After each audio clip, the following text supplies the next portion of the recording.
ओम नमः शिवाय। पुराणों में वर्णित है कि सृष्टि के संतुलन के लिए महादेव की प्रत्येक लीला किसी न किसी गूढ़ रहस्य को प्रकट करती है।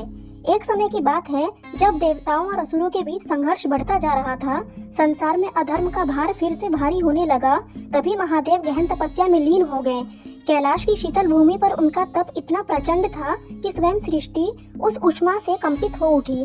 कहते हैं तपस्या के दौरान महादेव के ललाट से पसीने की एक बूंद धरती पर गिरी और उसी क्षण एक अद्भुत घटना घटी। उस पसीने की बूंद से एक तेजस्वी, बलशाली परंतु असुर प्रवृत्ति वाला योद्धा उत्पन्न हुआ। उसका नाम पड़ा जलंधर।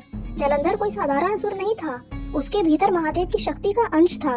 इसी कारण वह अपराजय माना जाता था। उसका शरीर वज्र के समान कठोर और उसका तेज देवताओं को भी भयभीत कर देता था। जलंधर का पालन पोषण समुद्र ने किया और इसी कारण उसे समुद्र का पुत्र भी कहा गया। समय बीतने के साथ जलंधर ने कठोर तप किया और ब्रह्मा जी से अद्भुत वरदान प्राप्त किया। वरदान ऐसा कि जब तक उसकी पत्नी पवित्र और पतिव्रता रहेगी तब तक कोई भी देव या असुर उसका वध नहीं कर सकेगा। इस वरदान ने जलंधर को और भी अहंकारी बना दिया।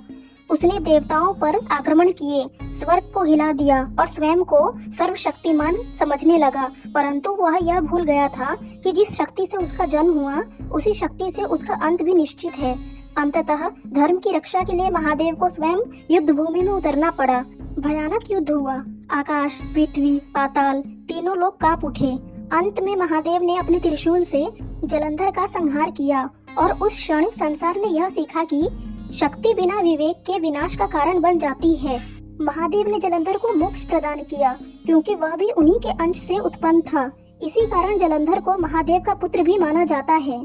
तो आइए अंत में महादेव से हृदय से प्रार्थना करें। हे महादेव, आपसे ही शक्ति है और आपसे ही संयम। हमें इतनी ही बुद्धि देना प्रभु कि शक्ति के साथ विवेक भी बना रहे। अहंकार को हमारे भीतर कभी स्थान न लेने देना और यदि हम भटक जाएं तो अपने करुण हाथों से हमें सही मार्ग पर लौटा देना। हे त्रिनेत्रधारी, जैसे आपने जलंधर को मोक्ष प्रदान किया वैसे ही हमें भी अज्ञान से मुक्त कर देना।